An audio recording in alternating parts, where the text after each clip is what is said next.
Ready for it to be? Oh, wait a minute. I can't hear you. Can you hear me? Are you ready for it to be over? Yes. Oh, please. I'm so ready. It cannot come soon enough. Yeah, it's I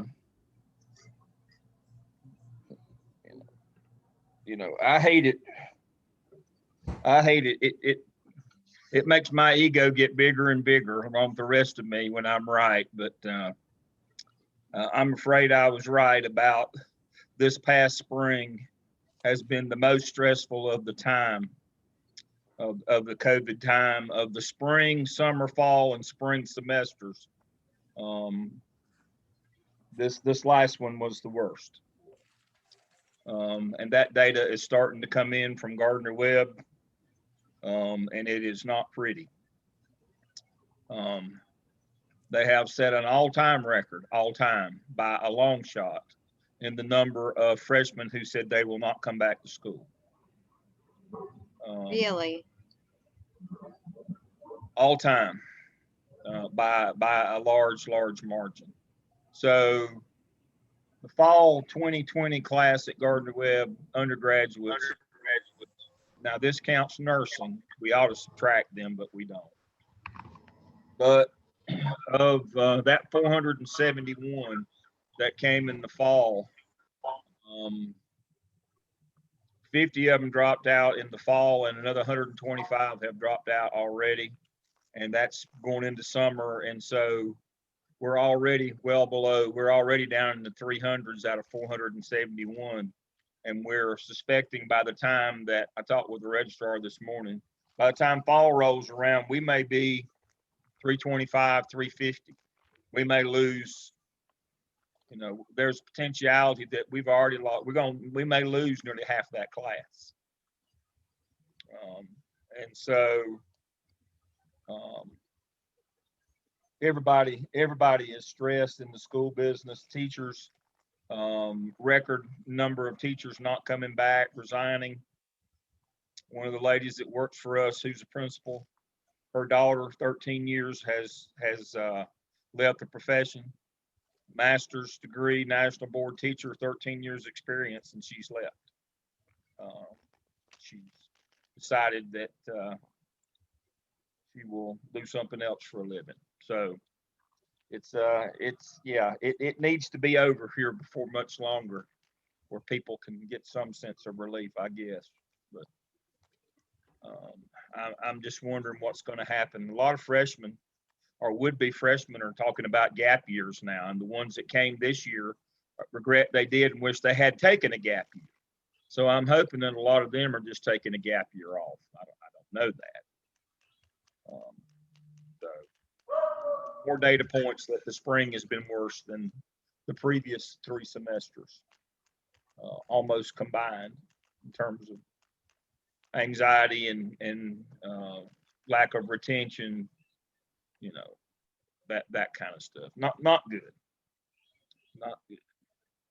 What time is it? Is it time to get started? It is. It's 7:01. All right, let's get started. Welcome everybody. We're still getting people to join here. Let's see. Let me look. And maybe people are busy, so we're going to go ahead and get started. Thank you, folks, for being on time. As all of you should know by now, they merged the 2 sections. Some of you were a little excited about that. They dropped you and added you right back. So everybody that was in the O3 section got moved to the O section. It was just a paperwork issue. So everybody's in. I just checked the roll. Everybody is in tonight, so we're all good. And so everybody's there. I do want to remind you, we normally work on Sunday to Sunday. We give a little leeway here. I think of our 17, I think 14 of you have done your week 1 activity. I thank you for that. And I will go ahead and follow up on some of the things that I saw in that I want to speak to specifically. Is Larry with us? I don't see Larry on the screen, but one of the things that Larry pointed out in his facilities audit is having to put up tape and barrels and mark off and around a construction project on their campus out at their gym. That's one of the things that I want to remind you of, that if somebody gets hurt at your facility,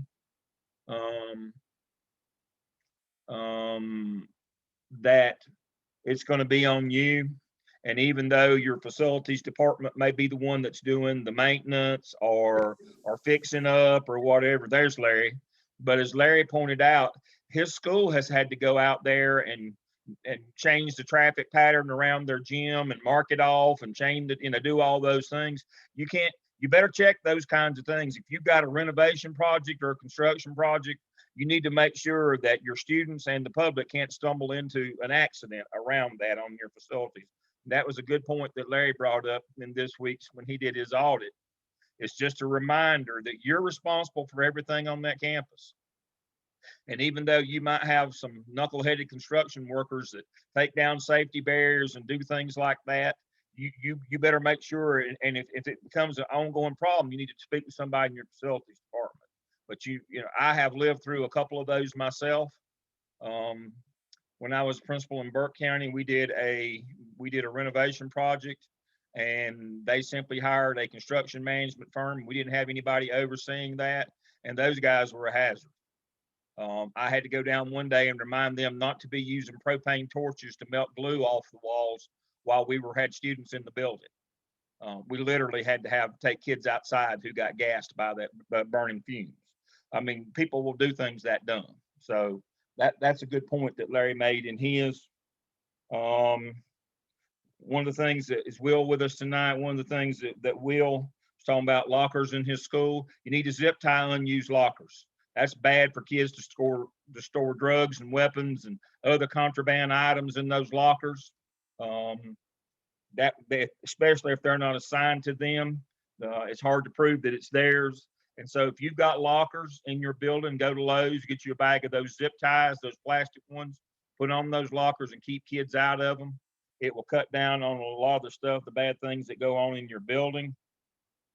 One of the things that Heather's presentation reminded me of was, and we talked about this at length last semester again, if you have some kind of a cyber attack or some kind of a terrorist attack on your building, first thing they'll do is disable all of your electronic communication. All of your safety, security, crisis, evacuation plans need to be hard copy in that crisis box under the front desk of the front counter of your school. Let me say that again. In your front office, behind the desk, there's supposed to be a crisis box. It's supposed to have up-to-date class rosters and who the teachers are, contact information. It's supposed to have your evacuation plans and those things. Under last week's session, I had a link to a crisis box, and it says what has to be in that box.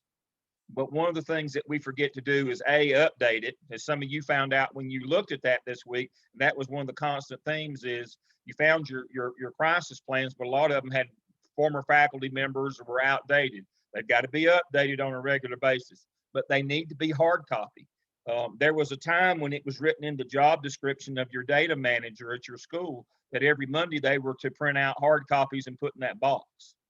I know that's kind of gone by the wayside as we've gotten more and more into technology, but I'm telling you, that's the first thing that goes in a crisis situation is your electronic communication. Everybody says, well, I've got it right here on my phone. Well, what if your phone doesn't work?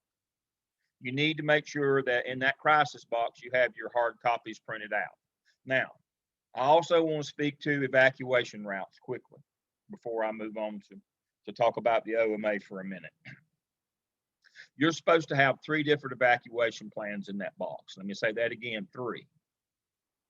The first one is where you would go to on your campus. Now, I've got a map of the school pulled up if I can share my screen here. See if it's still up. Let's see. Aha. Let me move this out of the way so I can get you to see it. So here is this middle school.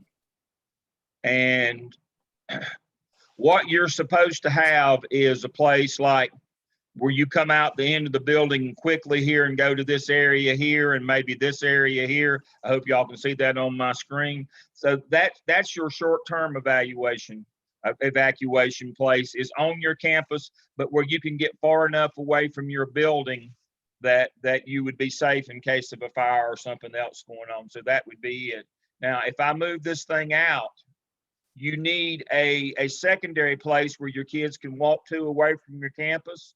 And as I was looking at this is a area down here about, it looks like maybe, I've been there, it's no more than, it needs to be at least a quarter of a mile away. So that's about right. This area here would be a good collection area. It's actually kind of a pull off, kind of a little park-like area here. And then your third place that you would go to, and I will stop myself. Hold on, I can't hear you. The third place that you would go to would be a place that you would bus your students to, like a local landmark, a shopping center, a place like that. And so 1, 2, 3, 1 is on your campus, 2 is no more than a 10-minute walk away, quarter of a mile to a half a mile. And the third is a place that you would bus your kids to. Now, that's very important because when you have a crisis on your campus, it needs to be communicated clearly which of these options you're going to take, and that's got to be communicated to the public information office so that when parents call in or parents want to know, they know where their kids are going to be. Now, unfortunately, somebody needs to mute. Thank you. Unfortunately, the need for this was brought home 2 years ago in Charlotte, Mecklenburg, when the last kid was shot and killed at Butler High School.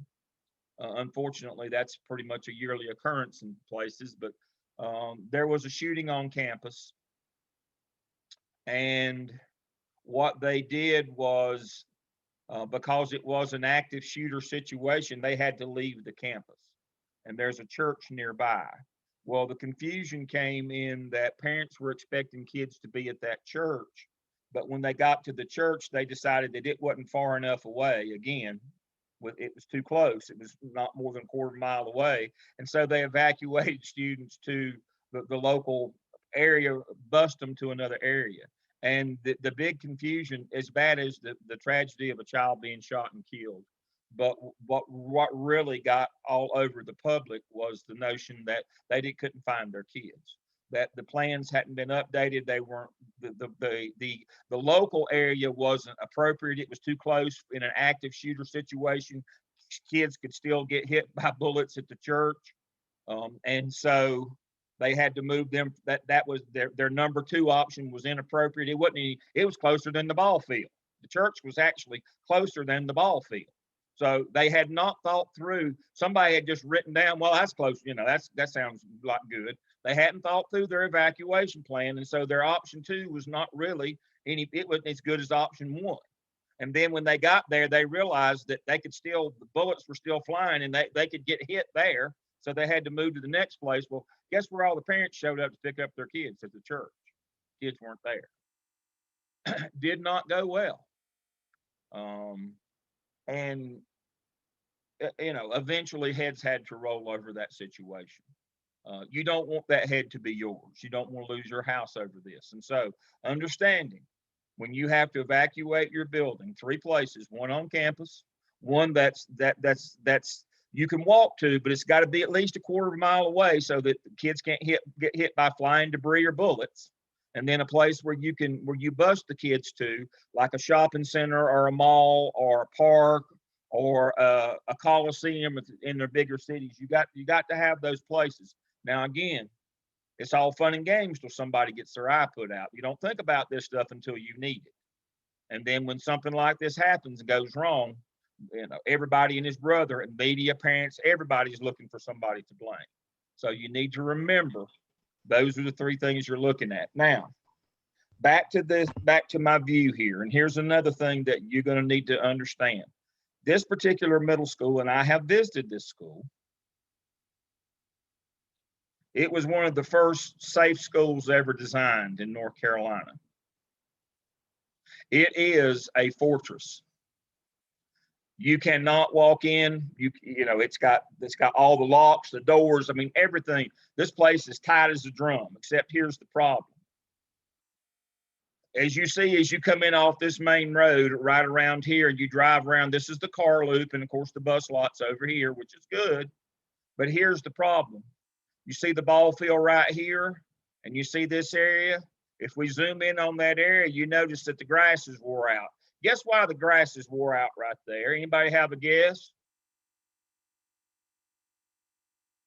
That's where kids play, right here. And what I discovered when they asked me to do a safety audit at this school, when I went to see about it, I told them that the building was as safe and as tight as I've ever seen.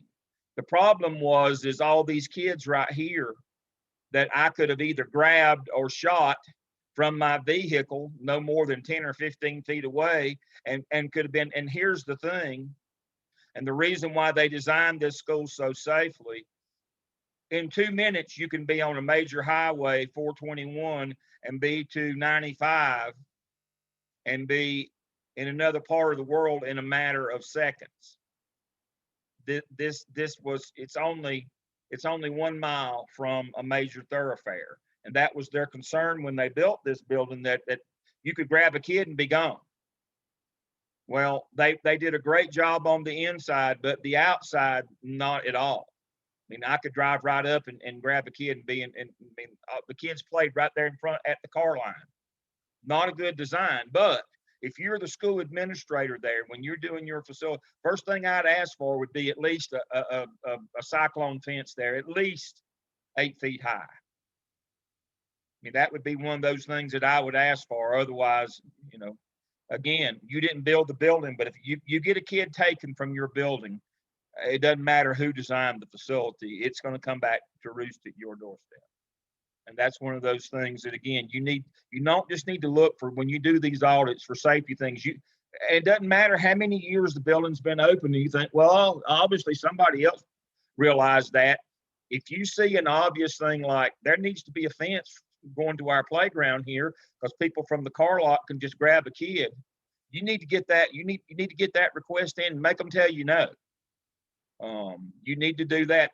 I can tell you, when I became a junior high principal in Charlotte, first thing I did was requested a fence. I made them tell me no. And then when we had a kid abducted from campus, and you know, it's amazing how quick we got the fence. That one made the national news. I looked a lot different then, but we won't recall those days. But as somebody who's been through that, and I'll just tell you, we got lucky. We got the kid back. Just got lucky. Can I ask a question? Yes. What do you recommend for operating with an outdoor campus? What things need to be considered a little bit differently? Great question. When you're doing outdoor campuses, it's all about how do you control the access onto your campus. You know, that's the biggie. Is how do you control that access? What system do you have? How have you diverted the traffic so the traffic can't get close to kids, or that kids can't get to parking lots, or kids can't hide or slip off? I mean, you've got to design your traffic flow so that you can keep kids in sight all the time, and that cars can't just get up next to them and access them when you're doing outdoors. That's the biggie. Is that flow, and making sure that teachers understand hotspots, the concept of where you're most likely to have a problem, and make sure that they understand that they supervise from the area that they put themselves between the biggest area of threat and the kid. That's the biggie, between themselves and the biggest area of threat to kids. So if the threat is behind me over here and kids are in front of me, I need to be between, you know, I need my vantage as a supervisor needs to be between the threat and the kids, not behind the kids on the other side. And see, that's what I was talking about the day that I did the audit of that middle school. All the teachers that were supervising were out at the ball field.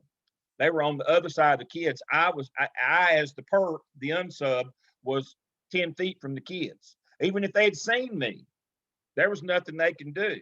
They weren't supervising from the proper side of the kids.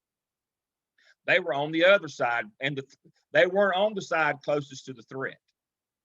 So what you've got to do is identify when you're doing outdoor camp, where are all of my threats, and make sure that my supervision plan, my duty roster supervising plan is positions those people between the threat and the students, not on the other side. I know that sounds simple, but that's the number one. And make sure that you reduce your traffic flow so there can't be vehicles even getting close to wherever that is. I'm gonna switch over to my resident principals here and let them speak to that one as well. Dr. Lamb, I have a question really quick. Heather, is that you? I know at our school, videos. We can't hear you. No, we still hadn't got Can you. you hear me? You're ringing now. You've got a delay in your signal. No, Can you hear me? no, you're freezing and going in and out. Now we've lost you.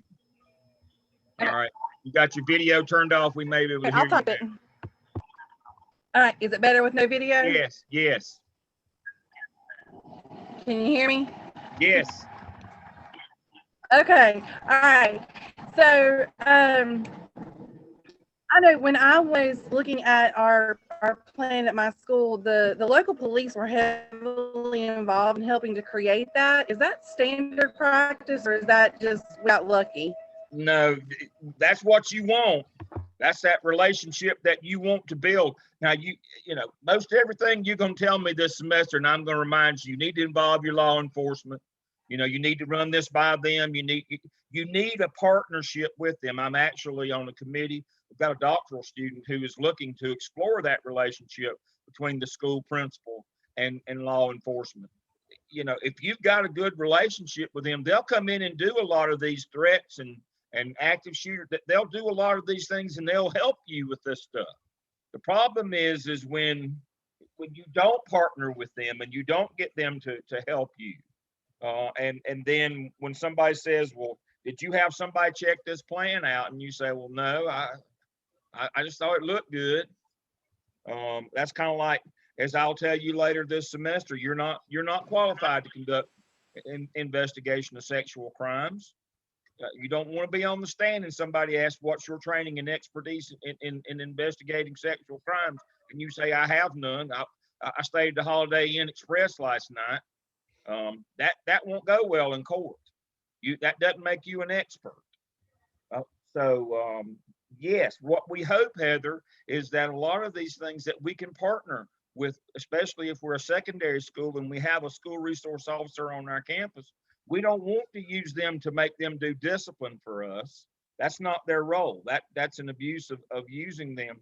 And if you don't, and if you will try to work with them instead of make them work for you, you can have the kind of relationship where they will help you with these kinds of things on your facility.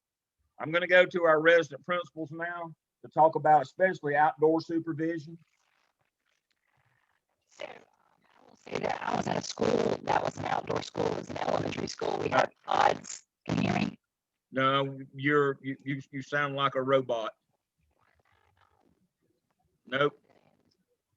Nope. Nope. She's muted. Dr. Maraglia, what about you? I have had a campus before that backed up to a city park and a greenway.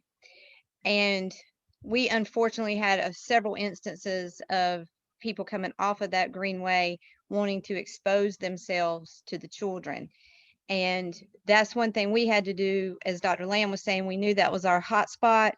And when the children would go out to recess, which that's where our playground backed up to the greenway, the teachers would always position themselves between the children and the greenway so that they were always between there and just as trying to be a buffer. And there was really no way we could get a fence there because of the natural area, but that was something we had to be aware of, and we were constantly monitoring and keeping ourselves aware of that hot spot.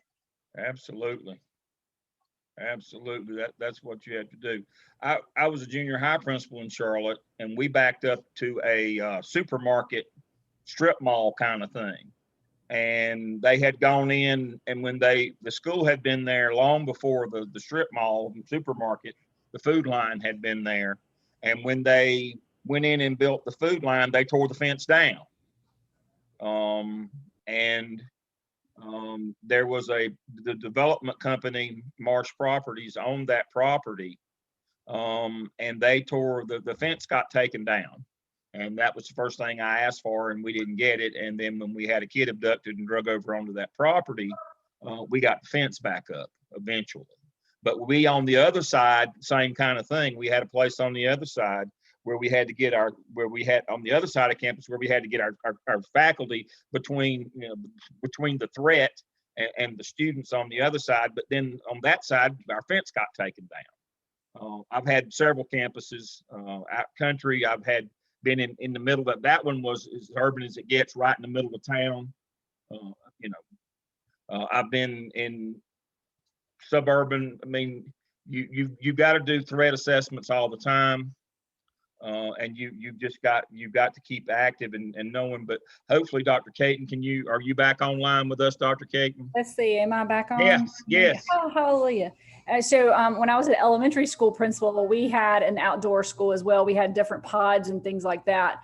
Now, I don't know if any of you are familiar with East Carolina University. It was right down the road from East Carolina University. So when we had the Gunbrella incident, if anybody knows about that, going into a lockdown with little kids, K-5 was very fun, especially when you're in the art pod or a PE pod where there's no restroom and you're there for half the day. So that was fun.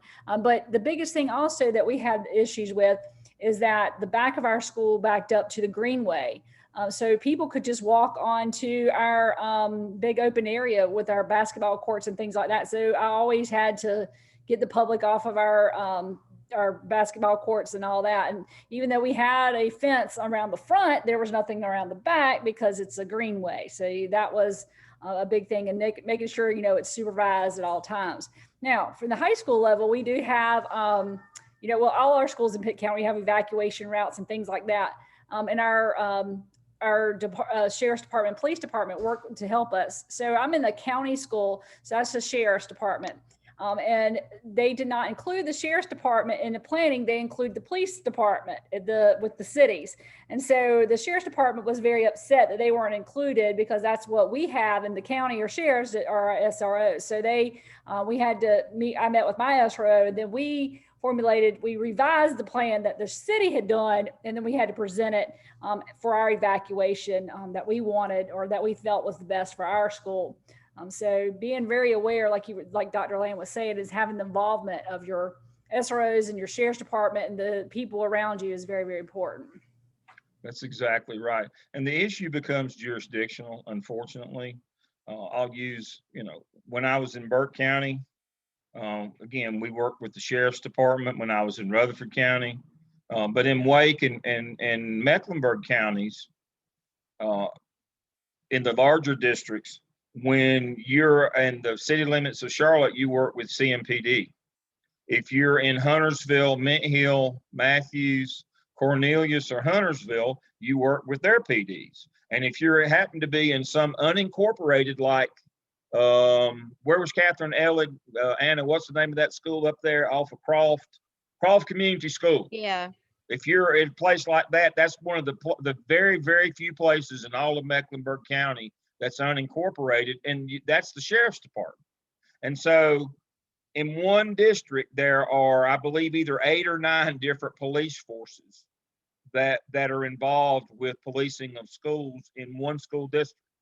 And so the notion of that, or the point of that, is you need to build a relationship with whoever is servicing your school, regardless of what department they're in or what agency. You need to develop a relationship with them. That's critical, that you develop that relationship with them, and they'll help you with a lot of these facilities and supervision, a lot of these kinds of things. Now, don't ask them to run the halls for you and get kids in that are hiding in the bathrooms or that are tardy and not going to class. That's not what they're there for. That's not their job to do school discipline for you.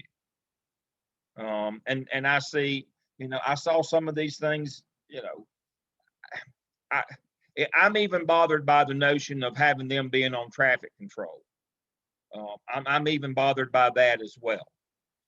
If you got to have them on traffic control, you need to change your traffic pattern. That's a problem. What happens when they have training day? Nobody shows up. Now, I can tell you right now, they're supposed to send you a substitute. That never happens. My hair wasn't supposed to falling out either. Let's talk about probability and possibility here. It's possible that they'll send somebody to substitute when they have to go to their training day 2 days a month. It's just not probable. It's just not going to happen. So what are you going to do them 2 days and when they're not there to be your crossing guard or direct traffic or whatever? What are you going to do then?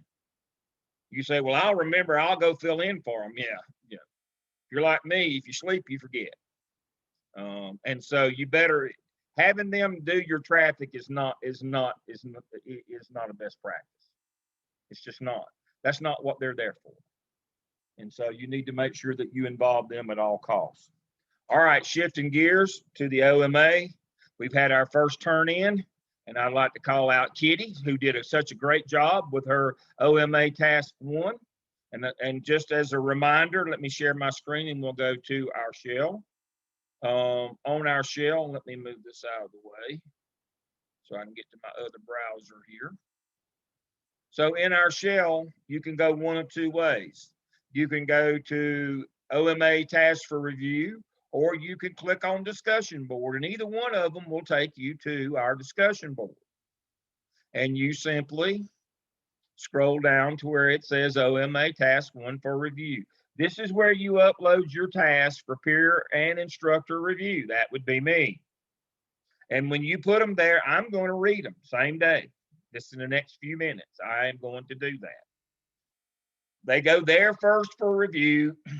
I will tell you when you know, move on to the next task. Continue with peer review and move on to task 2. When I do that, you come to your OMA assignment Dropbox and you upload. That means it's ready for you to, you know, if you got to do some more editing on it or whatever, but it's ready to go here. It's ready to go here. When I tell you to move on to the next one, you can either edit it or you can hold it a while, or you can put it in here for your grade. But please remember, discussion board will take you to the same place. Here's where all your activities are, but here are your drop boxes for peer review. Remember, you need to review one task for one of the folks in your group, just one task, one task 1, 2, and 3, one of each. Just got to do 3 peer reviews this semester because we want to spend our time on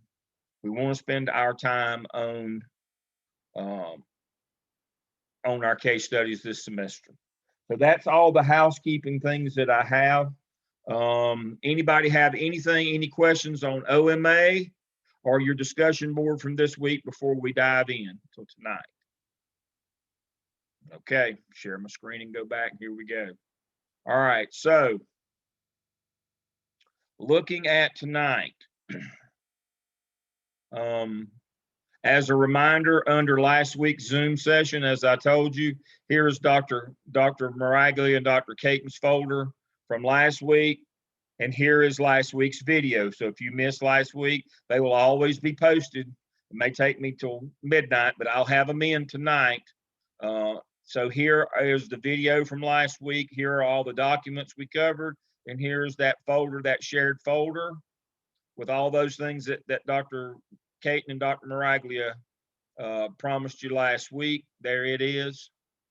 All right, so under this week's session, Dr. Caton sent it to me and I was able to get permission. And so here is her folder for tonight. Hopefully it will open, and the things that they're going to cover tonight in their presentation. It's already there. We'll try to have it there like this week, each week. If I get access, or it's usually just my fault, we get that done. Here's the video from last summer, and of course this one will be replaced by the one from tonight. So tonight we're going to talk about human resources. I've got several different documents here. The first one I want to cover with you is this one. It's all about people and relationships. But what I want to do is talk about the law behind it. Please remember that you as an administrator don't hire anybody, nor does the superintendent, the school board. The school board does the hire, and so that means it's a process to get that recommendation to them. And this is, the superintendent will make the recommendation to them. Sometimes the superintendent's involved with teachers, most all the time with administrators, but understand that it's a process, that you can't offer the job as a school administrator, that the district through the HR department does, but that's only a recommendation to the superintendent. The superintendent decides on that recommendation, and then the superintendent is the one that actually recommends to the board that that person be hired. And so I get this all the time, this notion, well, the committee liked me or the principal wanted me. Well, that's good, but they don't make the decision on the hiring. The superintendent is the one. Now, I have seen boards reject the superintendent's recommendation on hiring administrators. It happens more than we'd like to know. Usually it happens in executive session though. But understand this is a law course, understand how it works. The superintendent makes the recommendation to the board makes the hiring decision. Now, there's a process, and that's what our question is this week, is to find out what is the process in your district for hiring a teacher. Say you're a sitting administrator and you want to hire a teacher, what would that process be? How do you go about making sure you've got a vacancy? Do you have to vet the candidates? Do you have to call their references? Do you have to get their transcripts? Do you have to get a copy? Or is there somebody in human resources that does all that? Two specific districts that I worked in of the four, one did nothing. Everything you had to put an ad in the paper. You had to do everything. Another district I was in, they sent you candidates and you just picked. Everything else was done. Now, my argument before I turn it over to our resident principals who are going to take this section over from tonight, my argument is this. The problem in districts that don't do any of this work for you and human resources that make you do it all, we tend to hire more people that look like us, and it really hurts our diversity. We don't take any risk on candidates that look a little different or aren't the traditional candidates. For example, if I have a job, I'm required to interview 3 people by law. EEOC, Equal Employment Opportunity Commission says I have to interview at least 3 people for a job before I make a recommendation. Now, if I'm having to do all the background checks, the paperwork, if I'm having to get their transcript and their license, I'm only interviewing 3. I'm gonna pick 3 fairly safe candidates. But if all I've got to do is talk to them and don't have to do any of the work, I might interview 10. I might find a diamond, somebody that I never suspected.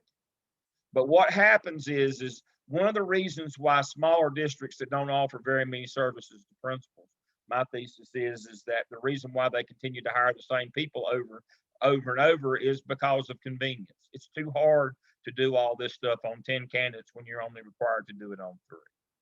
So, Dr. Caton, do I need to pull up this folder, or I can share you can share your screen. You can pull up your folder if you want to get started on your presentation. How do you want to do this? Yeah, I can share. That's fine. I'm gonna stop my share then and turn my camera off and help you get online better. And I'm still here. Yeah, Dr. Maraglia and I are going to springboard off one another. We're going to go back and forth because we both have things that we're going to share. So we're going to start off just like Dr. Land was talking about interviewing. These are some interview protocols that we do within our county in Pitt County. Apple Track is a system that we use. I don't know what other counties use that have all the candidates and things like that for you to interview. Some counties, I believe, Dr. Maraglia, you said that within your county that they sometimes will just give you some candidates to that you can interview. Is that correct? They've already kind of pre-screened them. Yes, we are currently using Hire Enterprise, but we are actually in the middle of the process of moving to a new system for that. And we just go on, we request a vacancy to be posted, and then for the period of time it's posted, we can just log on to the system and we can see candidates who have applied for the jobs, and they've been sort of screened, but you know, you may get somebody that has applied and they have no kind of qualifications for that particular position. So we have to still weed through a little bit. So some tips that we will say to you is that once you've gone through and you've looked at your candidates, make sure you choose a diverse interview committee. For me, for example, I always have, of course, my assistant principals on our committee, and then the department chair of that department or whatever position we are looking at. So I make sure we try to have a diverse group. We also talk about expectations for the interview committee, meaning that we have a set group of questions that we ask, and it's very important that you ask the same questions to all the interviewees. If you ask something different, make sure you write it down and ask it to everybody. Make sure you're fair and equitable with that as well. And then we also have the committee to sign a confidentiality statement and disclosure, and we do a rubric afterwards when we're conducting our interviews. It's also very important, I'm gonna go over that, as very important that after your interview to save your interview questions, because something could happen. I have a file with all the candidates that I have interviewed, and I have them for quite a couple of years or more. And the reason why is I did have a candidate who claimed that I did not hire him because of age. And I had to submit all of our questions that we asked him. He was saying that we kind of alluded to his age in his questions. So I had to submit all that to the county office for them review and determine if we did not hire him based off his age. So that's something very important for you to do as well. And also, just like Dr. Lamb was saying, it's the law. You know, everyone you may have some biases that you don't know, and just think about that when you're asking questions, and avoid asking or discussing certain topics within the interview. And these are some of the things you want to make sure you go over with your committee. That don't ask questions. When did you graduate? Are you married? Family status, your health status, religion. Very true story of myself. When my very first job as a teacher, the principal asked me and said, Miss Caton, I was Miss Caton at the time, of course, and they were like, you're pretty young. And I was like, yes, sir. And they were like, you gonna have any babies anytime soon? I was like, no, sir, I'm good. So of course, that's totally illegal, but that did happen to me. So that was years ago. I've been in this business for quite some time. So that has happened. And of course, asking questions like, were you discharged from the military if they, dishonorable or honorable? Have you ever filed for workman's comp? Do you own your home? What sorority did you join? And people may think that's okay sometimes because they'll see something about a sorority pin or something like that, and they'll ask those questions, and really you're not supposed to do all that. Any questions about, asking about emergency contact and all that is against the law as well. This is just a sample of a rubric that we have. We make sure that before we interview, we make sure we agree upon all the questions that we want. And we use the rubric to help us guide us in our decision making. Just like I said, we ask each candidate the same questions, and we reference check the finalists. And I know that Dr. Margley was talking earlier, like previously in the last class, is Facebook. I do look at Facebook. That's something I do check out for teachers, and sometimes also Instagram. So I don't know if you wanted to talk any more about that, Dr. Maraglia, or anything. I would say that in this day and age that it would behoove you to do some cyber stalking of potential candidates.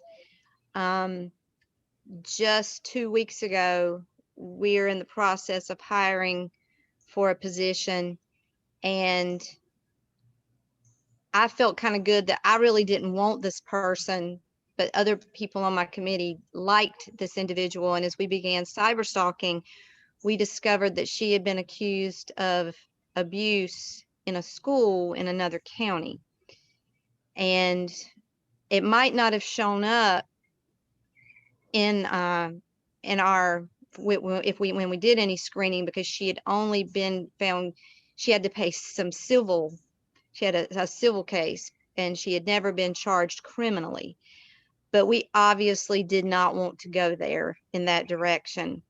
I've also had situations where we had hired an individual, and he had been charged with giving alcohol to minors, and our district did not find that. I don't know how in depth they went.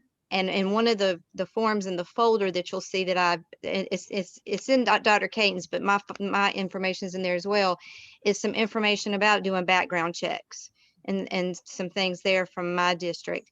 But I would take the time to do a little cyber stalking yourself, or if you've got some people on your staff who are really good at that, because you're going to be shocked what you find. So And you can't always rely on your HR department to find those things for you.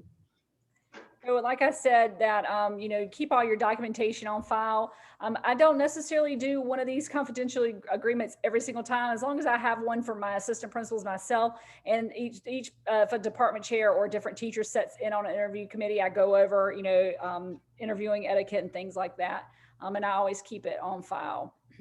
And just like Dr. Lamb was saying, you cannot offer employment. You can pretty much tell them that that they need to make sure that they have to be. You could recommend for them, the board, to hire, that they would not be accepted, of course, until you know, all the drug screenings and all, you know, background clearance and all that kind of stuff. So we always, it's very important for us that we say, you know, we don't say it that way, but you know, it's your job is pending, because we don't want them to quit something then they realize that they don't have a job. So that's really important for us too. So like Dr. Murray was saying, this is kind of like our combined folder. So we're going to go now to yours with the background check. How's that? Okay, that's great. And it's really there just so you can see what it looks like. Okay. And just some steps. This is something that is used in the district that I'm in, and how they go about doing a child care provider's criminal history check. And you can see here just some of the process for that. But again, I would really recommend, even though your HR department is doing this, take some time. Sometimes you can simply Google a person's name. I mean, that's how we found it out. We didn't even go onto Facebook or anything like that. We just Googled these two individuals' names and found out that they had these charges against them. We also had another candidate who had been on a reality show, which of course that's not a criminal violation unless you don't enjoy reality shows, but that's something the kids are going to find out about. The kids are going to Google a teacher and they're going to find out this information. So you are better off knowing it ahead of the game, so that when parents start asking questions, that you're able to answer those questions and have your district backing you up. But I'm not going to spend much time on this. I just wanted to show this to you just so you had that information and you could see a little bit about it. All right. So do you want to go into a teacher evaluation first, or this is something different? Sure. One thing I can talk about, just the hiring process, as Dr. Lamb said, and this is so relevant really at any time of year, but especially right now, we're in the process of hiring for a few different positions. But it is a process, because you go through your interviews and then we have to make a recommendation to human resources. And then at that point, they do a little bit more of looking at licensure, making sure that the person is licensed for the job, or they can qualify for the position. They do some additional screening at that point. But we do have to go through that whole process. We let our HR manager know that this is the person we have for the job. And even though they are the ones who reach out with the job offer, I always make sure I explain that process to each candidate. I want them to understand, because some people come into our district and they're still expecting the principal to call them with the job offer. They're expecting the principal to discuss salary and compensation, benefits. We don't do that. HR takes every bit of that out of our hands, which I particularly like. I don't want to get into all of that with them, but we make the recommendation. They reach out to the candidate with the offer. But what I will do is, once we've made that recommendation, and Dr. Caton had that in one of her slides she just had up, is I will contact that candidate and say, hey, we want to recommend you. Are you still interested in coming and being on our staff? And then I'll also say, hey, would you just keep me posted on when HR contacts you? Sometimes they can drag their feet a little bit, and just wanting to make sure that they are staying up with it and we're not losing somebody because they're dragging their feet. But it is a process, and we don't do the hiring. Everything does go through that HR department. And please make sure you're very aware of that. Don't ever offer a teacher candidate or any staff member, don't ever offer the job. It's got to come through HR. And once you have hired somebody, chances are they might be a beginning teacher. And something that you are required to do with your teachers every year is to review the teacher evaluation process. And so what I do, this is actually my presentation from last school year. I always tell them underneath this, it says, what's your training and orientation date? And I go ahead and tell them, this is your training and orientation that I'm getting ready to give you. And I tell them, make sure you put this as your date. In addition to doing that, I also pass around a sign-off sheet to say that they did receive their training and orientation in regards to teacher evaluation. And under teacher evaluation, what you're supposed to do is just simply go over the different standards that are included in your teacher evaluation. And so I just go over those, and then also go over the rubric and rating scale, what developing means, what proficient means, accomplished and distinguished and not demonstrated. And then I also tell them that if we, excuse me, I'm sorry, that if we do not demonstrated, you have to have some type of comment about why it was not demonstrated within that observation. And I give them also the website if they want to have even more detailed on the rubric and rating scale. I also go over all the definitions. What's comprehensive? That's teachers with less than 3 years experience. What does that mean? You're going to have a self-assessment. You need to do a PDP, 4 observations, 3 formal, 1 peer, a summative, and a verification form. Standard requirements, teacher with more than 3 years in their renewal year. That's a self-assessment, PDP, 3 observations. That means 1 formal, 1 informal, summative, and verification. Abbreviation, abbreviated, teachers more 3 years who are not in their renewal year, self-assessment, PDP, and 2 informals. And then a formal observation, what does that mean? And that's a minimum of the 40-minute, 5 minutes of, or 1 complete lesson. Informal is the observation of a minimum of 20 minutes. And then also you're to provide them a copy of the teacher observation schedule. And that's my teacher observation schedule at our school. And one thing that's really important for me and is that the principal observes first all your beginning teachers. So you're required to do so for all BT1s, but I do all my BTs 1, 2, and 3. I'm the first one that sees them. So that's really important as well. And then let's see, it goes into what a self-assessment is, the definition of that, what a summary of evaluative assessment is, what you have to do within a post-conference, that it has to occur within the first, after each observation, no later than 10 days. If you do later than 10 days, you have to do it again. And the purpose of identifying strengths and weaknesses, and it's required a rubric and a signature. And then what the summative is, and when that happens, and then begin discussion for future goals when you begin to set them for their PDP for the next year. And then I go into what the summary rating is. Ratings are based on everything, including the observations overall, and comments are added for if the teacher wants to do so in a signature. Now, for me, I don't know how you do them, Dr. Bradley, but for me, when I do my first observations, I tell my teachers that we're not going over overall ratings. I tell them that I'm just going over pretty much their comments or that I have suggested. I don't give them their overall rating. We don't talk about that until the summative. If they do ask me, because it of course is rated, I'll say if I was to rate you right now, it would be at proficient, or accomplished. You are heading in that right direction. But however, we don't really discuss the rating until the end of the summative. So I really don't go into all that. I just go into the overall comments. And it's very important to me to give a comment for every single standard that there is. So when my district requires us to give ratings for each of the evaluations, yeah, each of the observations. Yeah. And then also we're required to give comments for everyone, but I feel like, that just should be what you do. Right.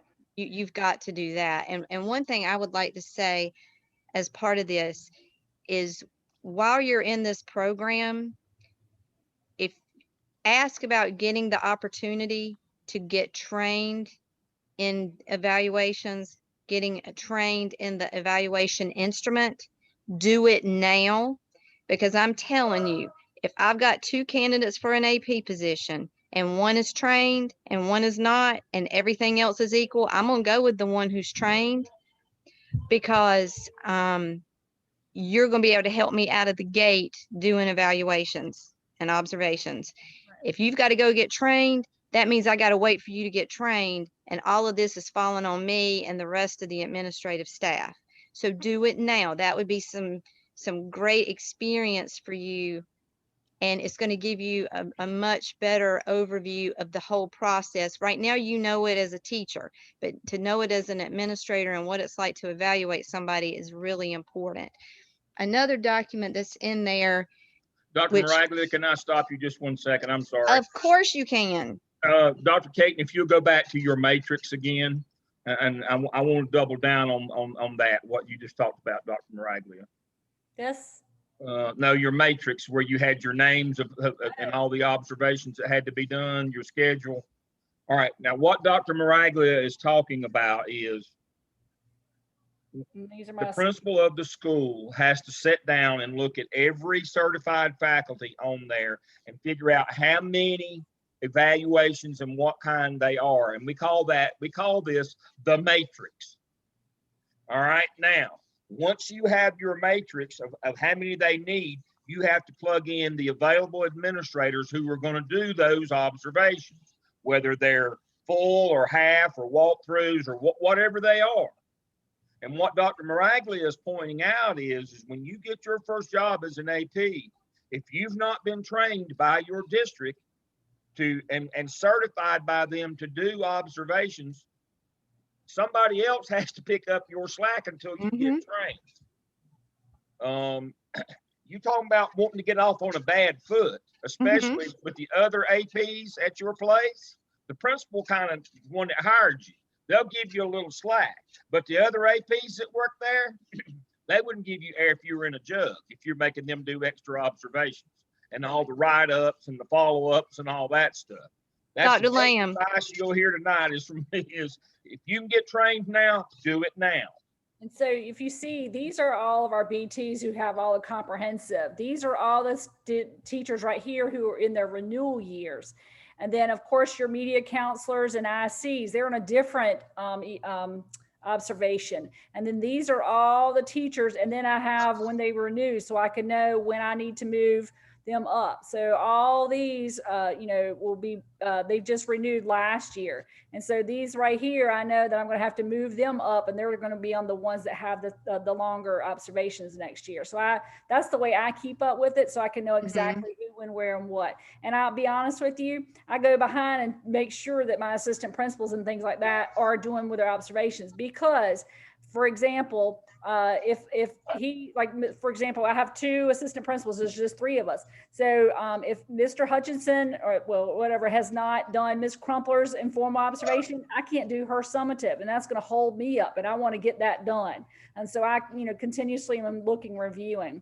And for me, I wanted to make a clarification is that I do the ratings. I just don't talk about the ratings. I would say if at this time I were to, give it be a summative, you would be proficient based off what I've seen right now, and I'd do the comments. And then I also, I also do a training for my peer observations. And what that means is everybody who does peer observations, I bring them together at the beginning of the year, and I give them samples of what they should look for standard 1, 2, 3, and 4. And for me, I do not have my peer observers rate. They do not. They just put not looked for, and then they put the comments of what they saw. But in Pitt County, we do not have peers rate them, if that makes any sense. Yes. Dr. Lamb, you knew me when I first became an AP. I did. And there were 3 new APs in the building. I was the only one who had training. Right. And so you had to do them all. And so I did, because there were other things they couldn't do either at the time. So much of it was having to be fallen to me and my principal. And so that first that first round of observations, I did them all myself. And And that was a bitter pill to take. well, it is, and you kind of blame your peers, and it takes a lot of fence mending to get over that. But here's another thing as well, and I'll use Dr. Maraglia as an example. She's right. I'm so old. I remember when she was a teacher, a young teacher. But here's the thing that you got to understand: because she jumped in there and did those, her career advanced faster than the other APs. And so, if you want, getting the job is not nearly as important as being able to do the job. And if you're always a day late and a dollar short and always behind, and somebody else is having to, all these metaphors, and somebody else is having to do your job for you, or in the business, as we call it, carry your water for you, not only will you not be looked on favorably, but they will move to the top of the class. They will be next in line for the next principalship that comes along, and not you. And so teacher observations are so time consuming, especially, I know this is counterintuitive, but especially in the smaller buildings where, like Dr. Caton's talking about, there's only 3 of them. I'll be the first to admit, when I was a high school principal, it was a cakewalk for me because I had 6 APs and 2 admins, and all 8 of them could do observations. And so I just did the finals. Just that easy for me. But what if you don't have all that group? I had to do all the Mels faculty yesterday. And so same thing, formal observation time yesterday. I had all my data collected, but I didn't have anybody to delegate that to. And so, when I only had to do 31, but I had to do 31 formal observations yesterday. I already had all my data collected. I knew what I wanted to do, but if it takes me a long time to do that, since we just have one person. But in the smaller schools, especially when there's only maybe 2 of you or 3 of you doing observations, you can't be the one who can't hold up their end. So this is very important that you understand that you have to meet these metrics on the formal observation system. If you don't, you can't. They'll get rid of you, and you can't take any kind of a job action or improvement with your teachers. It will not go well for you if you don't meet all the required observations of your teacher. And the important part is you got to do your part, even as a new person. Remember, you're only new till lunchtime the first day. After that, you're either part of the problem or part of the solution. And so Dr. Caton, yes, on one of the documents in the folder is an evaluation cycle document. Yep. And I just wanted to point that out. Sorry, y'all. It's called the evaluation cycle. Yes, I closed my thing. I apologize. I'm going to get there. Yeah, right there. That one. I put this in here so that you could see this is what Dr. Caton and myself, this is what we use to build our matrix, because we do get guidelines from Human Resources every year. So the deadlines for each round of observations, the deadlines for mid-year PDP checks, for your summatives. So this is the matrix you start with, and then you build your own for your school. And you've got to have that so you can make sure that everyone is keeping up with the deadlines. And as Dr. Caton said, when it gets time for summatives, which are the ones that really matter, you got to make sure everybody's done all that they're supposed to do. So then you can do that end of year review with them. And remember, and I always tell especially my new teachers this, summatives should never be a surprise. What they get on their summatives should never be a surprise for a teacher. And you should know that as teachers, that if there's a problem, it's the administrator's job to discuss that problem with you and then set that plan of action to help you improve. So by the time a summative rolls around, everybody in the room should already be expecting those ratings. We've got a question. We have a question. I see a hand raised. Yes. Dr. Lamb, you were talking about being trained. Is there where would you find that information? Is that based on your county, or is there No, somewhere else? it's your county. Mhm. Your instructional department offers that training to be certified to be a formal observer in your district. So you need to get in touch with your instructional. If you got an instructional coach in your building, they'll know who it is. They can put you on to that person. But Okay. that Or your it's not. principal too. Your principal might be able to help you Yeah. to get you because they usually will publicize when they're having these trainings Mm-hmm. because they have new APs every year that they need to get trained, and most of the time they won't mind if you register for a training that they're having. Yes. If you let them know that you're an administrative intern. Yes. Because like I said, that's what I did when I was an administrative intern. I just found out when they were having a session and I registered for it, and I went ahead and knocked that out. Now, for me, I actually had a Gardner Webb intern. For one thing, that was really like 2 years ago. One thing that's really important for me is that we aligned. So I would give my intern a faux observation. We would go in together and we would observe and we would talk about it. So she would align.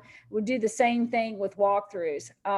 I recently hired a lady I interned. She wasn't through Gardner Webb. She was another university that I hired in January. And actually, I'm the one who trained her on the observations, but I trained her prior to her becoming our assistant principal in January. So it depends, like Dr. Maragley said, but she's also going to get county as well. But I went ahead and trained her myself. So.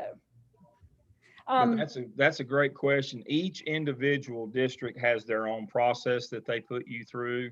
I mean, the rubric will be the same. I mean, in tonight under Zoom session 2, you will see the manual, the actual teacher evaluation manual. So the rubric, everything's going to be based off that state rubric. It's all going to be the same material, but the training is going to look very different according to what district, and that's what Dr. Kate was talking about.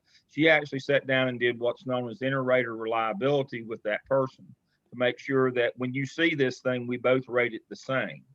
And that's what they're going to do. And that's really what the district training is about, is so that you'll know what the rubrics are and what the state manual says that, in the, all these standards and what the rubric that goes along with them are, but that we call when the three of us, Dr. Maraglia and Kate, if we all are in the same room, that we would all rate what we saw pretty much the same. And that's what your district training is about. And they make sure that you know about the state evaluation manual, what the rubrics, what the standards are, all of those kinds of things. And there's also a piece in there that we're going to talk about a little bit later tonight. I'm watching our time. How much does performance data factor into that summative as well? Different districts use that different ways, and we'll talk about that as well a little bit later. But all of that is part and parcel of that training. Your instructional department, your principal generally knows. When I had interns, I made sure I sent them. When they were interning with me, when I had a principal fellow, I'd make sure that they went, and this was one of the things that they had to do while they were still training. But everybody doesn't do that. You need to be the one who initiates and asks your principal or your instructional people about the training. Todd, you have a question? Yes, sir. Where is the oversight then over, like, you as a principal, or I guess the principal has the oversight over the assistant principals, right? And I know I'm coming at this from a teacher perspective, but we all have friends, and we have our wives and stuff like that are teachers, and you have principals that just accomplish everything with the teachers they like and all that, and then you have ones that actually go by it. I've done some of the peers, and like my principal's really strict on like going by it, and I see how hard it would be to put accomplished for some of these things. But yet I have friends that just get accomplished on everything. So like, is there oversight in the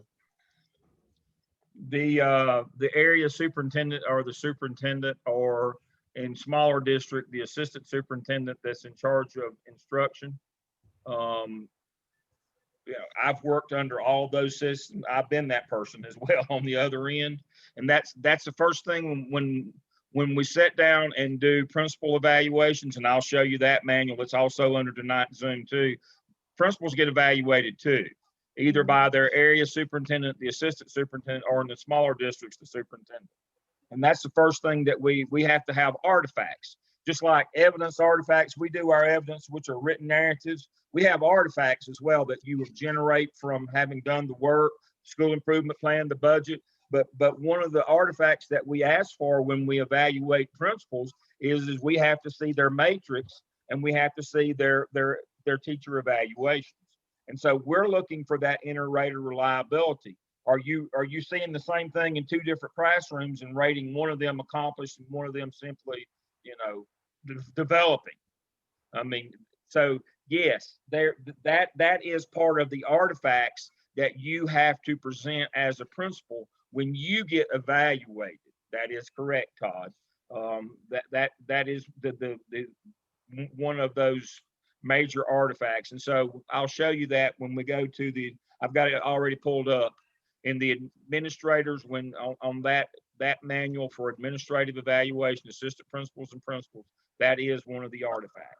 Also there, I use this. This is something I stumbled on probably, I don't know how long ago, a long time ago, teacher evaluation process, sample evidences and artifacts, because you do have some teachers who have, like you were saying, Todd, who have been teaching a long time and they think they should be accomplished or distinguished or something like that.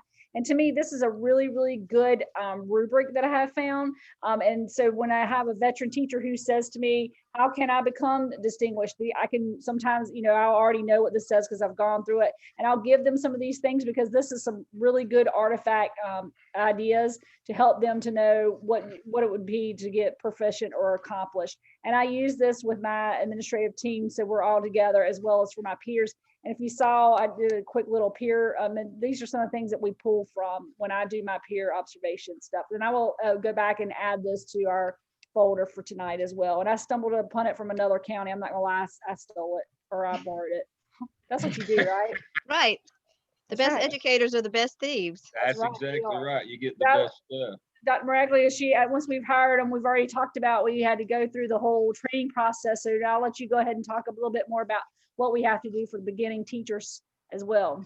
And then And again, I just was wanting to show you, give you an example of something we have in my district for the beginning teachers. And we do have a staff member who, she has several different responsibilities, but this is one of her responsibilities. As she heads up the program for the beginning teachers, she assigns the mentors, she conducts the meetings and the trainings, and works with the beginning teachers to help them meet all of their requirements that they have for that program. We've got a question about having access to that document, and Google says they need to request access. Okay, I will get that straight. I will figure that out. I apologize. I will make it so everybody can have it. You're talking about the folder itself, I'm guessing? Yes, yeah, I requested access and this week and got it, and I went ahead and loaded it. And when they do it, and so I will get it. you can give them access as well, so they can go to your folder. Yes. And so, like Dr. Maraglia said, we take it, this is just a step further about, these are some of our BT topics and schedules that we do at our school. I sit down with my lead mentor, go over what needs to be done, you know, talking about what they need to have at that very first, their PDP, their first observation, what that's going to look like, making sure they have emergency plans. Well, now that you really don't have to worry about now that we've had COVID, everybody's got, for us, we have Canvas. So, you know, just go over all those different things, and we try to hit it on what's getting ready to happen big time. And if you notice, we also talk about, you know, Christmas celebration or winter break celebration, what we're getting ready to do, all that, how to have managing of the burnout. And so we try to tie this to what's getting ready to happen right now. And if you notice, we also do a BT night out. I think it's important just to, you know, go out to dinner. Hey, what worked this year? What do y'all need me to do differently? Things like that. And we do also some instructional walkthroughs and things like that. So really big to take those time to support your BTs and have something focused for them as well is really important for us. Okay. What else do we want to touch? Are we good? The only other thing I was going to mention, just in terms of HR, because we've spent a lot of time talking about hiring and interviewing and evaluating, but just to keep in mind that the Human Resources Department, there's some areas beyond just those. Keep in mind that they're dealing with licensure, not only in hiring, but in renewal. They're also helping with talent acquisition, with recruitment and retention, employee relations, which is a huge deal, can be a huge deal because they're enforcing board policy, state regulations and statutes. If someone has a grievance, they go to employee relations. Also a part of employee relations, in my district, for employee assistance, we call it life care employee assistance. I have had several times throughout my career that I've had teachers that I've had to refer them for counseling. Sometimes you may just be having a conversation with them and you give them the information and it's up to them what they do with it. But I've had a few times that I've had to get HR involved to kind of force someone to go into employee assistance. There's also employee relations is part of professional development programs, leadership development. So there is more than just simply hiring, firing, evaluating. Human resources is a very comprehensive department, and you are dealing with some aspect of human resources on a daily basis. And just to keep that in mind, sometimes you're not as aware of that when you are moving from the classroom into more of the administrative realm, and to just understand all the different aspects of human resources. And I just wanted to point that out to you as well, because hopefully most of you haven't had to deal with employee relations or employee assistance or worrying about if you're having some licensure issues. Hopefully it's just every 5 years and it's time for you to renew and you're good to go.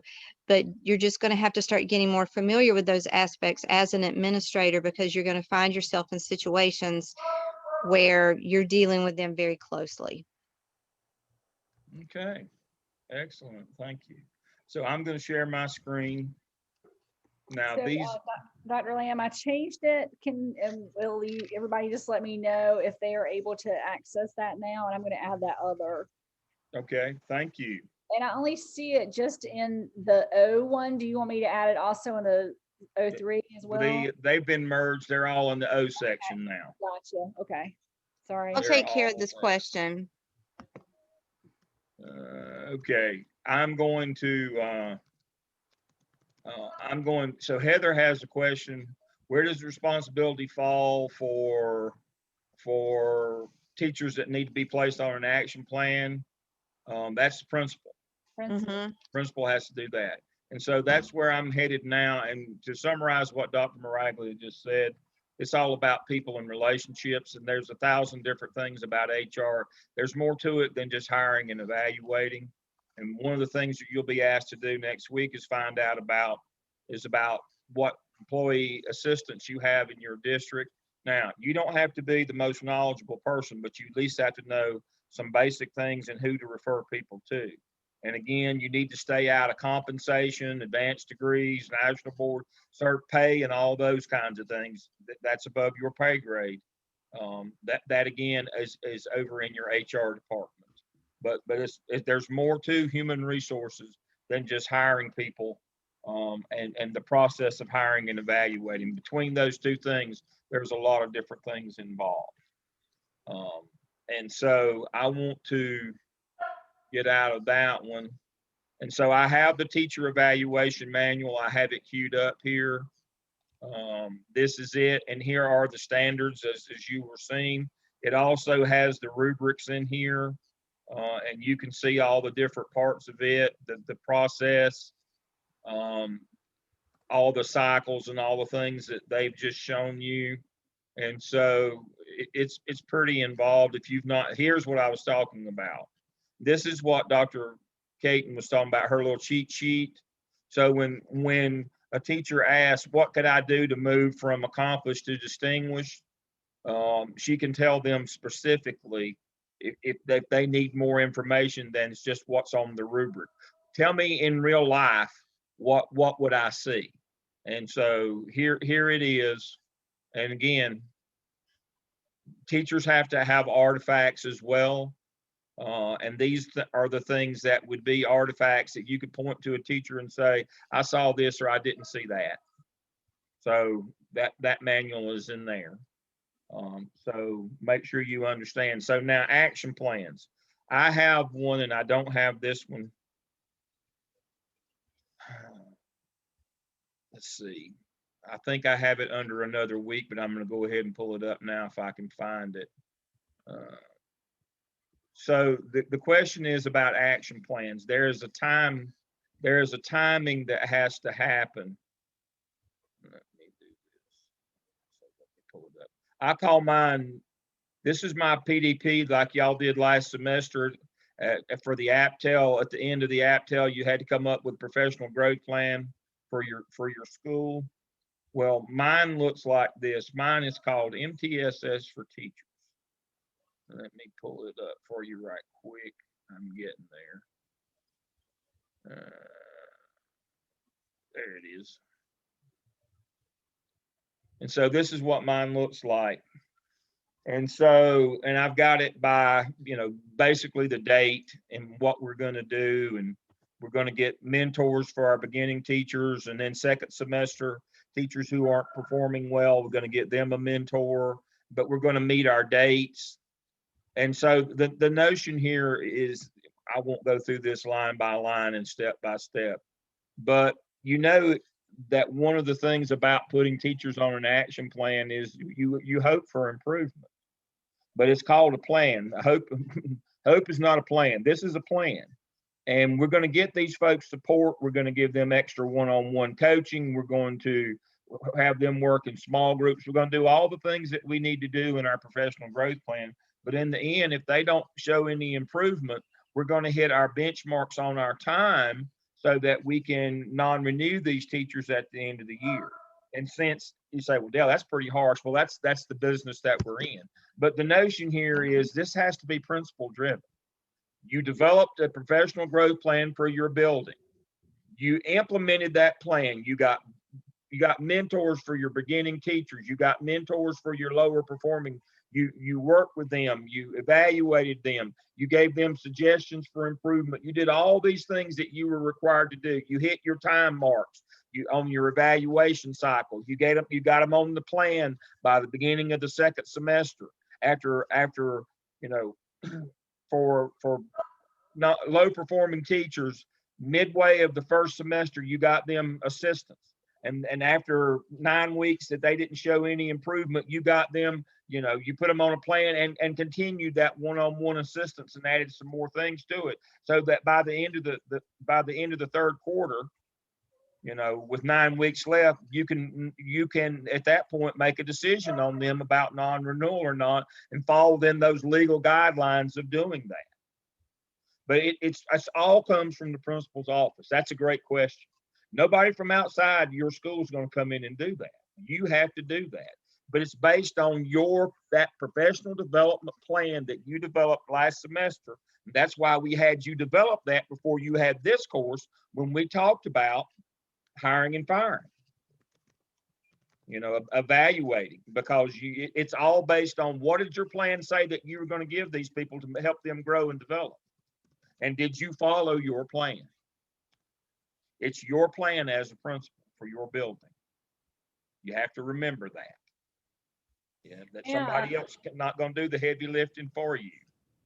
May I add that when you do an action plan, be very specific about dates and things like that, so that when you do have to move from a monitor to a directed, you have your documentation about things that are not done. That's just what I want to set out. So I just typed into the chat, the principal recommends non-renewal and the board acts upon that. Very rarely will the board will not go. It goes from you to the superintendent stamps it, it goes to the board. However, for us in our county, HR superintendent will not put it forth for the board to non-renew unless we have lots of documentation. Yep. You have Absolutely. to have all your documentation Yeah, in order. You can't just simply say, no, I don't want them back. Yeah. So, and I You can- got to have followed your plan. That's exactly right. right. And a lot of times for us, they want to see our documentation. They want to make sure it's solid before they Yep. ever present it to the board. Yep. So, Yep, that is exactly right. Have you worked your plan? It starts with you develop that professional development growth plan for your entire school. And did you have your mentors in place? Did you have them? Did you set aside time in planning to do that, to do that small group work in PLCs? Did you do all the things you said you were going to do? Did you do all the teachers? Did you do all their walkthroughs? Did you do all their formal observations? Did you do all their informal? Did show us your documents? And on there, it shouldn't just say, I was in this teacher's room and I saw this, it was okay. No, what did you not see that you were supposed to see? Again, it's the quality of your documents as well. But you set forth a plan, you build your matrix around those formal observations, and then you follow through. And then there's one more piece that I'm going to talk about now before I talk about principle of observation last. There's one more piece. And I got to have you staying with me now. Requests for transfers. Teachers on action plans can't transfer. Mm-hmm. There is no request for transfer. If you're on an action plan, you can't transfer. All right, so that's a pretty quick and easy answer. All right, so now, what about the performance piece? So let me stop my share and we'll go to the next share here in a minute. In North and South Carolina, all school districts use EVOS. South Carolina, some do, and some use other performance metrics, where we try to purge out teacher performance. We try to control for everything except how much variance, how much of a student's success or their ability to make a year's growth in class, how much of that is dependent upon the teacher. And we also factor that into their summative evaluation. And so it's, what is it? Red and blue and green. When you get your school report, you've seen those, and your teacher reports, you've seen those. And so so the first question somebody like Todd usually asks me, and I'll use Todd as the example here. Somebody like Todd will always ask me, well, where'd they come up with that growth score for that kid? I mean, that's just completely subjective, isn't it? No, it's not. So I will explain to you how each individual child has a growth score. And if they score that much on a standardized test, reading or math, then that shows a year's growth. And so the question comes, how do we determine what that individual child's growth score is that will show a year of growth? Well, it's real simple.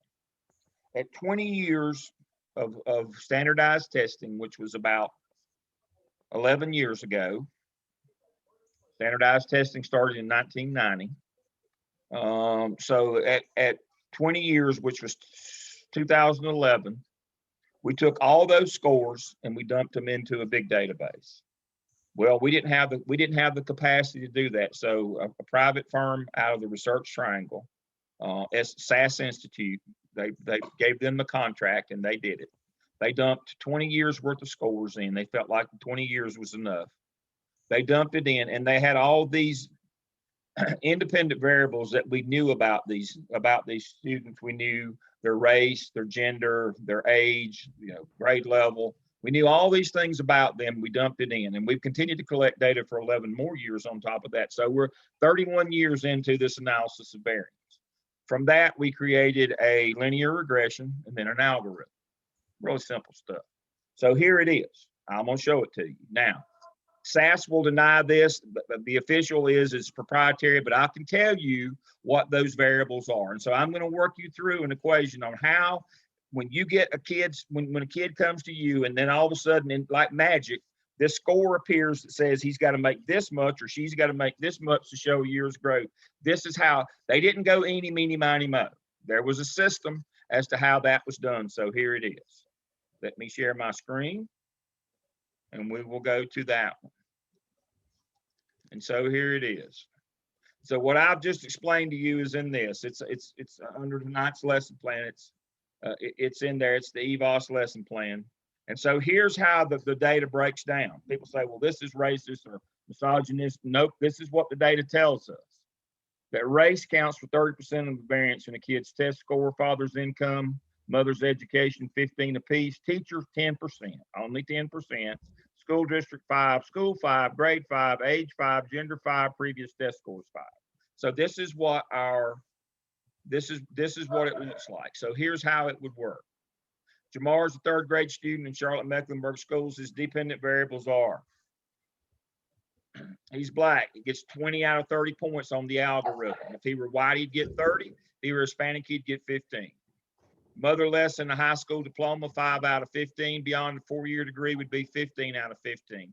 No father in the home, 0 out of 15. Father in home with income excess 150 would be 15, and it varies, it vacillates from 0 to 15 on that. We always count the teacher as 10. CMS is a high wealth district, low wealth district would be 2.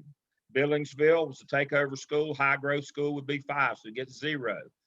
He's grade appropriate, he's not a repeater, so he gets 5 points. However, he is 9 years old, he's developmentally delayed, so he gets 3 out of 5. Gender 5, because it's a math test. Female would get 4 on a math, it'd be the opposite on a reading. The male would get 4, the female would get 5. Previous scores 2, he was not on grade level according to his M-class data coming out of 2nd grade. So his equation or his algorithm looks like this. 20 plus 5 plus 0 plus 10 plus 5 plus 0 plus 5 plus 3 plus 5 plus 2 equals 55%. So if the possible maximum score on the raw score on the test, the math test is 180 times 55%, he's got to score 99.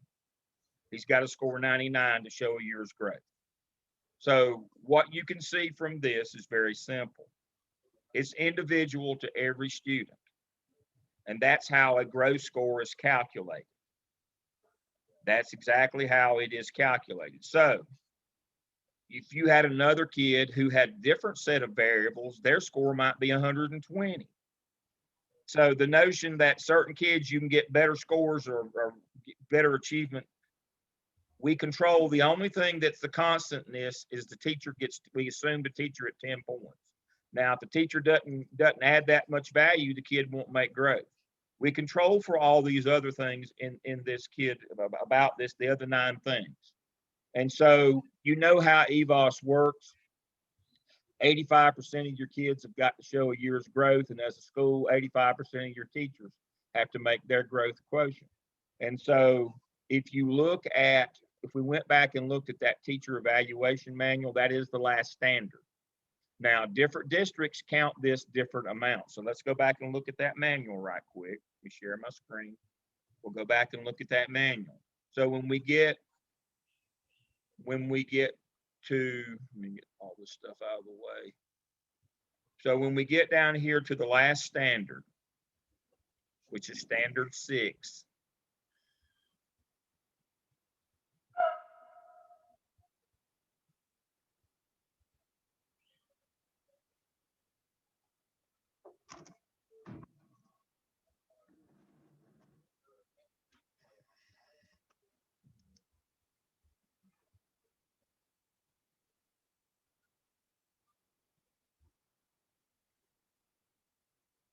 teachers contribute to the academic success of students. Right here is what we're talking about.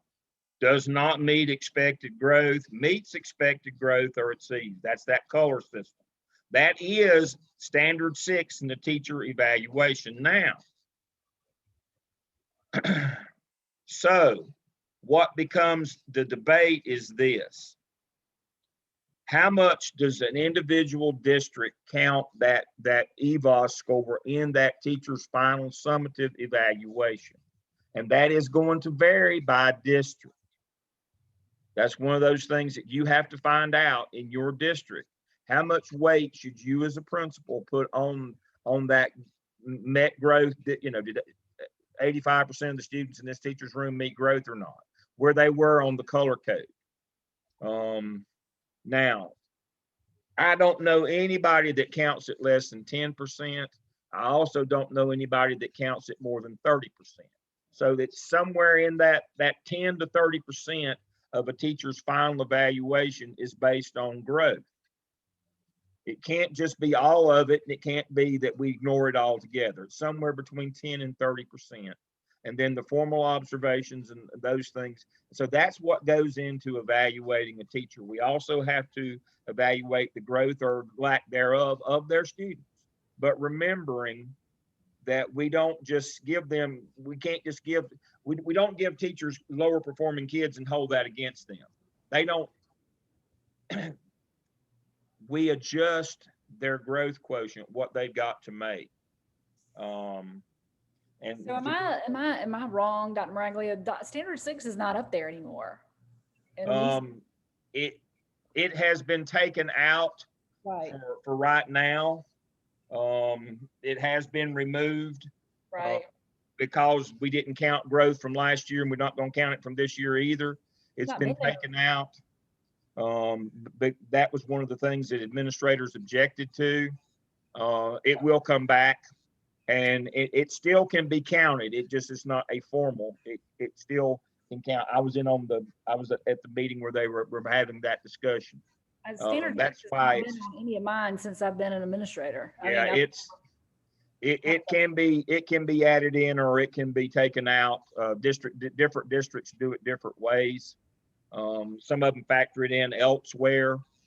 And so it just counts for bonuses for us, but that's only for certain teachers, like math teachers. Yeah. Reading, and math. So some districts have put it in bonus. So I said, you need to find out from your district how much it's going to count in your district. It's not standardized across the board. Some aren't using it at all, supposedly. In South Carolina, I know some have dropped it, but you need to find out. They can't count more than 30, but most are counting it somewhere between 10 and 30 if they're using it at all. But all districts aren't using it, but you need to find that part of it out. I will say everybody's looking at that growth. For me, I will say at the high school level, I know my growth before I wait for the county to tell me. I go through my EVOS and know what my predictor scores are. I know what students are supposed to score. So once I get my scores in, I already know, and I'm pretty close to knowing if I've exceeded growth. I go ahead and calculate that before I ever get it from the state or from our county. So yeah. Well, the thing that and Jeff Hamilton, we do this for districts. I explained the model, but one of the real value of EVOS, which was never designed for teacher evaluation, the real value in EVOS is to tell you what teachers should be teaching what kids and or what courses. That's the value. Different teachers get different results from different kinds of kids in different courses. And so if you're in a non-academic area, the question was, what about people who are we calculate this on more than just standard. You can have this on different assessments. You can calculate growth on different kinds of assessments. The point of the discussion tonight is, so the point is, you need to find out how much it counts and what it counts for in your district, because it varies from district to district. Again, it's generally in that 10 to 30. If your district is using it, it's in the 10 to 30% of the final. Doesn't have to be. Your district can opt out. And most districts are opting out because of COVID over the last year and this year, they're opting out. But it will come back, I suspect. But you need to know how it's being used in your district. But again, you better be using it as a principal to figure out who should be teaching what and where and when and why, what kids and what courses. That's the real value of it. And that's what it was designed for to begin with. But it got pulled into the evaluation system. But you need to know what's going to happen with it. So let's see if I saw I had a question, but I didn't read it all. It's in growth or until that's part of Cyrus is pointing out that part of the problem is a lot of times we don't have growth scores by the time, so we revert back to the previous year's growth scores. We don't have those at the time that summatives come out. They don't usually come out until October. So generally what would happen in that case, Cyrus, is we'd look at the ones that came out this October, we'd look at them for the cycle next year on your summative, if it's used in your summative. But that again is one of the fallacies of that is your summative is due at the end of the year, and that growth may not come out till sometime mid-fall. That was another reason why some districts have chosen to not make it a part of the final. So let's look at principal and assistant principal evaluation. That'll be our last topic for the evening. Let me share my screen and get to that one. I also have that manual. I'll go ahead and close this one and open this one. I want to remind you, an artifact is a thing. It is a product that is produced as a result of the work that you do as a principal. That's why we have you create your competency folio in the Mels program. You need to get in the habit of collecting artifacts. Now, an evidence is a written narrative of the work that you've done. It also tells you that here. Documents that demonstrate or confirm the work of the person being evaluated. You create those documents for evaluation. I did this, this, and this. An artifact is a thing that's a byproduct of the work. You didn't create it for the purpose of evaluation. It's just if you did the work, the artifact will be there. And so that's very important to know the difference between when you write up the APSEL, the APTEL, the OMA, the SCIP, the CAP, the SIOP, those things are your evidence of the work that you've done. The artifacts are the byproducts, the school improvement plan, the evaluation matrix, the school budget. All of those things are artifacts, and they speak to, and they are linked back to competencies that show that you're competent in those 21 competency areas. And so they link back to them. That's the artifacts that we pull out in Mels to get you to understand that system. And so at the end, and so when we're looking through the evaluation manual for school administrators, it gives us the standards and the practices, but it also tells us the artifacts that we will have generated. And again, that matrix is one of these artifacts. These are, and all the teacher observations. All those things are artifacts that you have to present on demand. Dropout data, student achievement data, teacher retention data, documented use of formative assessment instruments to impact instruction. There we go, right there. That's what we're talking about. Yes, you will be checked on all these things. So Todd's question about how do some people get, I don't know how some people get the evaluations they get, but yes, you are checked as a principal on you have to present all of that documentation when you are evaluated. You have to show that your PLCs are working. That's why you had to learn how to form and run a PLC in your first evidence. That's one of those things that you'll have to show evidence of or an artifact of when you are evaluated. One of the things that an award structure developed by your school, that's what Dr. Caton was talking about earlier. All of these things become artifacts. School improvement, external reviews such as budget, copies of master schedule, procedures. There you go. That's why we're teaching you to do all these things.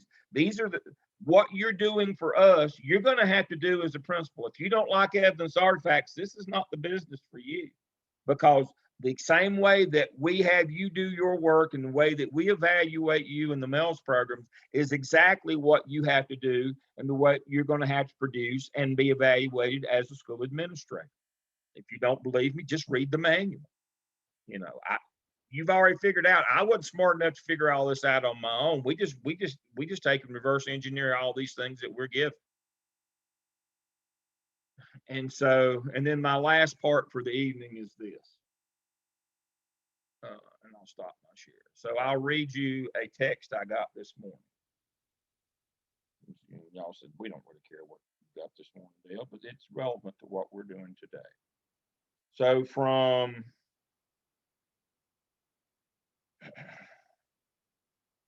So I got this from one of the principals that works with us in this program. She's in New Hanover County. Her assistant principal, she texted me early this morning. Romy, who's her assistant principal, had a principal interview this morning. They gave her this and told her to read it while they sat there and watched her, and told her to tell them 3 of the things she excels in and 2 that she wants to grow in. You know what they gave her? The 21 competencies that's in your competency folio. How many times have you heard me say this competency folio is going to come in handy at interview time? They actually had her list, though. They gave her a list of the 21 and speak to, what she had done in those areas. Basically, tell us what artifacts you have for these competencies. That was in the final round of interviews for a principal job in New Hanover. That happened this morning, folks. So the notion here of evidence artifacts, we teach you that way. You will be evaluated that way. You will evaluate teachers that way. You will go into the room. You will write up an evidence. The artifacts are the things that you see in their room. But all of this human resources stuff, it all has a similar look, feel, flow. It all works on the same theme of documentation, hard work, putting the work in, putting the time in, getting quality people, finding a way to support them and for them to be successful. That's what there's more to it than just the hiring and firing. The in-between part is there's so much work in human resources, but it's all legal. It's all, you got to hit your legal marks. You've got to do your observations at the time. You can't put them off. You can't get around to it later. If you want to improve your school, the heart of all schools is personnel. It's a people business. You will only be successful if you have good teachers, and that you make successful, that you work to make successful. And yes, you will be evaluated on that. And you're going to have to produce written evidences that say, this is the work that I did. And you'll have to have the artifacts that show the work that you did. And if you don't, you will not survive this business. So the kind of the walk away from tonight, or the takeaway, is we're all about evidence artifacts. We're all about performance. If you're one of those people who says, well, I don't think that standardized tests are an adequate reflection of what a child has learned, get out now. We keep score for a reason. That's why you get a report card. Everything has got to be documented. We're all about performance in this business. And that doesn't mean that it has to be conflict or has to be adversarial all the time. But you got to understand that we don't hire you so that you can have a job. We hire you as a school administrator to get performance so that kids will learn. And as we've seen over the last year and a half, when kids aren't doing well and kids aren't learning, boy, I'll tell you what, it's a tough business to be in. Because in the end, parents want daycare, but they also want their kids to achieve as well. And if you can't show that you can do that, we can't use you in this business. It's a highly competitive business. I'm going to turn it over to our 2 resident principals to finish us up tonight. I would just like to say I challenge all of you, before you are out for the summer, to start talking to somebody about getting trained and evaluating teachers. You need to, if you can't do it over the summer, that needs to be something you do early in the fall. I can't stress that enough. I would also take some time during your coursework to look over the evaluation manual for administrators, because it's going to be very different from what you're used to now in your current positions. And you need to know what you're going to be evaluated on. Dr. Lamb pulled that up tonight, but you need to take some time and look over that and get familiar with it. I'm going to echo what she said also, especially at the beginning of the year. Go ahead and ask if you can go in some walkthroughs or some observations and things like that. Start thinking about peer observations, how you can make them better at your school, so that everybody is on the same page. And so look at those types of things at your school that you can improve upon as well. Excellent. Have we answered all your questions tonight? Have we missed anything in the chat that came up? I think we've got around to all of them. Don't hesitate to ask questions. Break in, chat, shout out, do whatever. If you got a question, we need to find you an answer. We're going along in the summer. Again, we do 90 to 2-hour classes in the summer because we've only got them. But it's a lot. But the materials are there. you know, our job is not to sit and read them to you, but they're in your shell. Take time with these different documents. This is real life now, folks. This is real life here. These are real practical examples of how to run a school. So make sure that you spend some time with these documents that we've got uploaded under each week. Next week, I'm going to speak specifically to the case study you should be forming in your groups, getting ready to do your case studies, getting ready to start working on those. I will speak to the first case study next week, which will be due the following week. I always give you a 2-week warning. The first case study is due in 2 weeks. And I will go ahead and remind you of that now. And I will speak to it with some time next week and follow up on the things that you've done this week. Make sure that you finish up your activity 1 and get into activity 2 on HR that we covered tonight. Make sure that you get that done. Again, my recommendation is you try to have it done by Sunday. If not, try to get it done before next week's class. Anybody doesn't have anything else?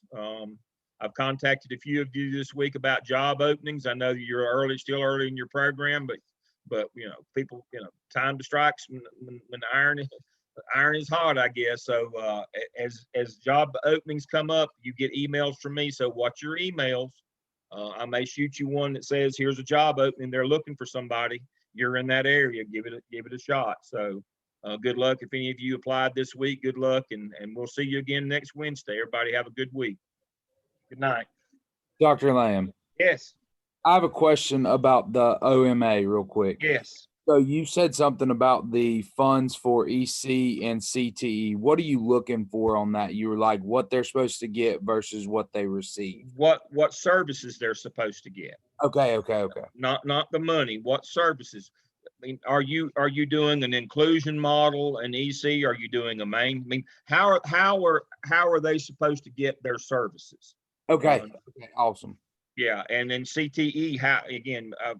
You know, we don't want to get into the money of that, but what are they supposed to get, and are they actually getting that? Okay. You know, unfortunately, sometimes you find out that they're two different things. Absolutely. Well, that's the only question I had. I just wanted to make sure because I was talking to my principal about that this week and just trying to get some of those documents all. Yep. That's it. All righty. Anybody else? All right. Good night. Good night.